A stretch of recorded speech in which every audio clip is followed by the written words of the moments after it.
Picture this, a sun-soaked highway stretching through Florida's coastal plains, lined with palm trees swaying in the breeze. It's the 1960s, and a group of African-American artists, known as the Florida Highwaymen, are defying the odds of the Jim Crow South.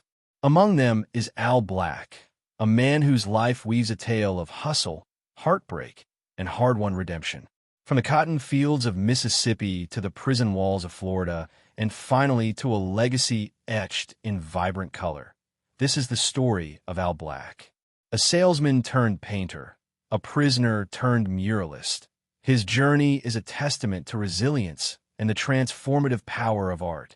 Settle in as we travel through the chapters of his life, a narrative as bold and beautiful as the landscapes he helped immortalize. Welcome to Highwaymen Social, where every painting tells a story and every story paints a picture. Al Black came into the world in 1947, born into the humid heat of rural Mississippi, just outside Jackson. Life was no picnic for a black family in the Deep South. His early years were spent under a relentless sun, hands stained with the dirt of vegetable fields, picking beans, tomatoes, and whatever else the season demanded. I used to work on the farms and stuff back I was living in a small town called Barlow, Mississippi. It's 35 miles from Jackson. School was a luxury he couldn't always afford. Work came first. But Al had something special, a silver tongue and a quick wit that could talk him out of trouble or into opportunity. By his teenage years, the constraints of Mississippi felt like a cage. I got tired of working in the fields and all, so I came to Florida. They said money was growing on trees. I didn't know what they was talking about. They was talking about the oranges. The civil rights movement was stirring, but change was slow, and Al craved a bigger horizon. In the early 1960s, with little more than a few dollars and a dream, he packed up and headed southeast to Fort Pierce, Florida. It was a leap of faith that would set the stage for an extraordinary life. Fort Pierce in the 1960s was a sleepy coastal town, but for Al Black, it was a fresh start.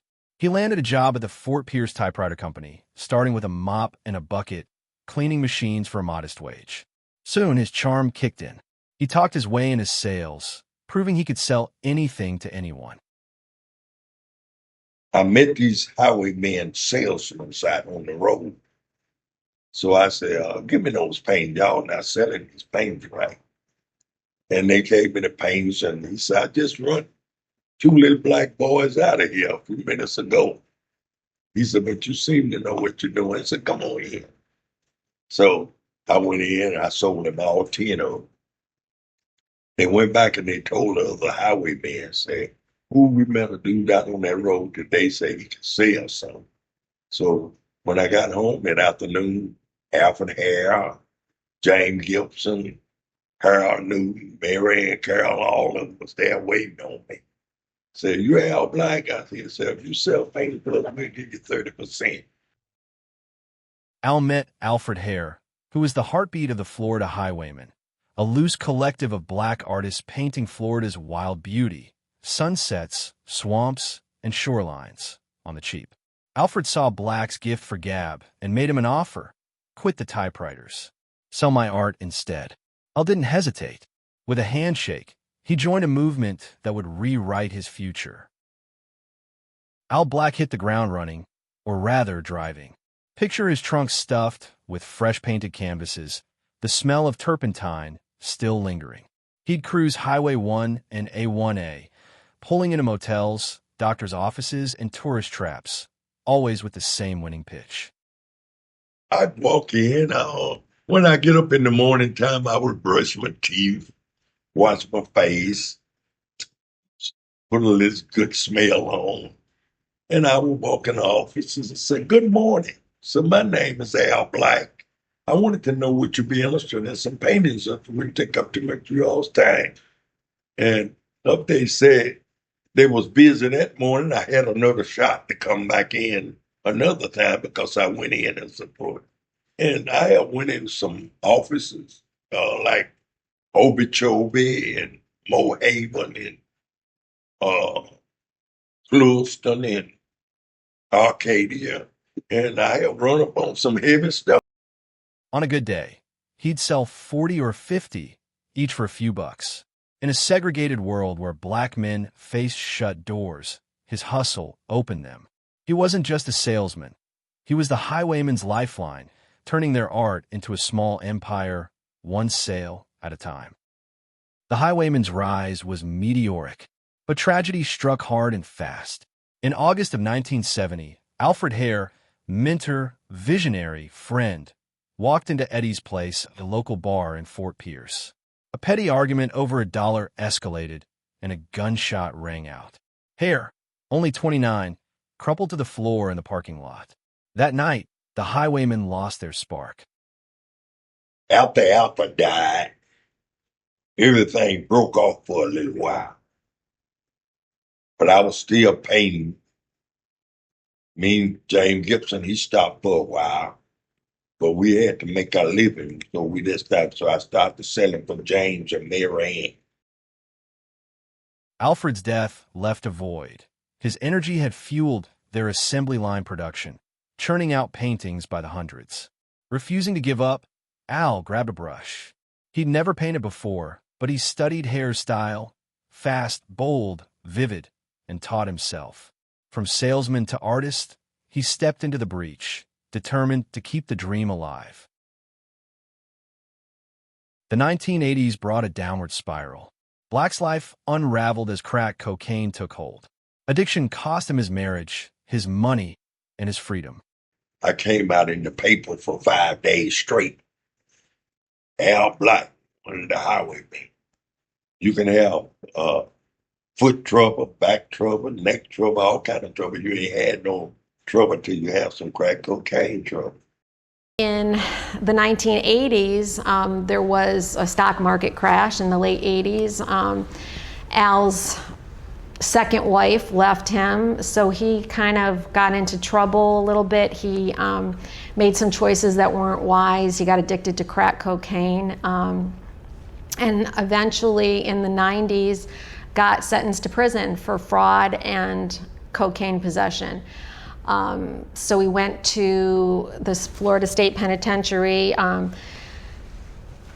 in Orlando, the CFRC, Central Florida Reception Center, in 1997. And then he though he was sentenced for 12 years, he was able to get out in 2006. So he had early release, but then he had 18 years of probation. In 1997, he was convicted of fraud and drug charges. Most would see prison as the end, but for Al, it was a strange new beginning. Word of his highwayman past spread among the guards. One day, a warden handed him a brush and some paint. Over the next decade, he painted more than 100 murals across Florida's prisons, sweeping scenes of cypress swamps, moonlit rivers, and endless horizons. Each stroke was a rebellion against confinement, a gift to fellow inmates trapped in gray monotony. Art became his salvation, proving that even in the darkest places, beauty could bloom. In 2006, Al Black walked out of prison a free man, his addiction behind him. He returned to Fort Pierce.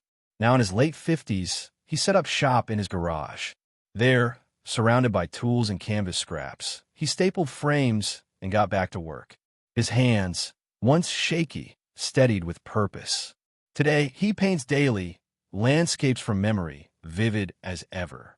Those early highwayman works that sold for $25, they now fetch up to $30,000 at auctions. Black's not just surviving, he's thriving. Galleries clamor for his pieces, and collectors marvel at his journey.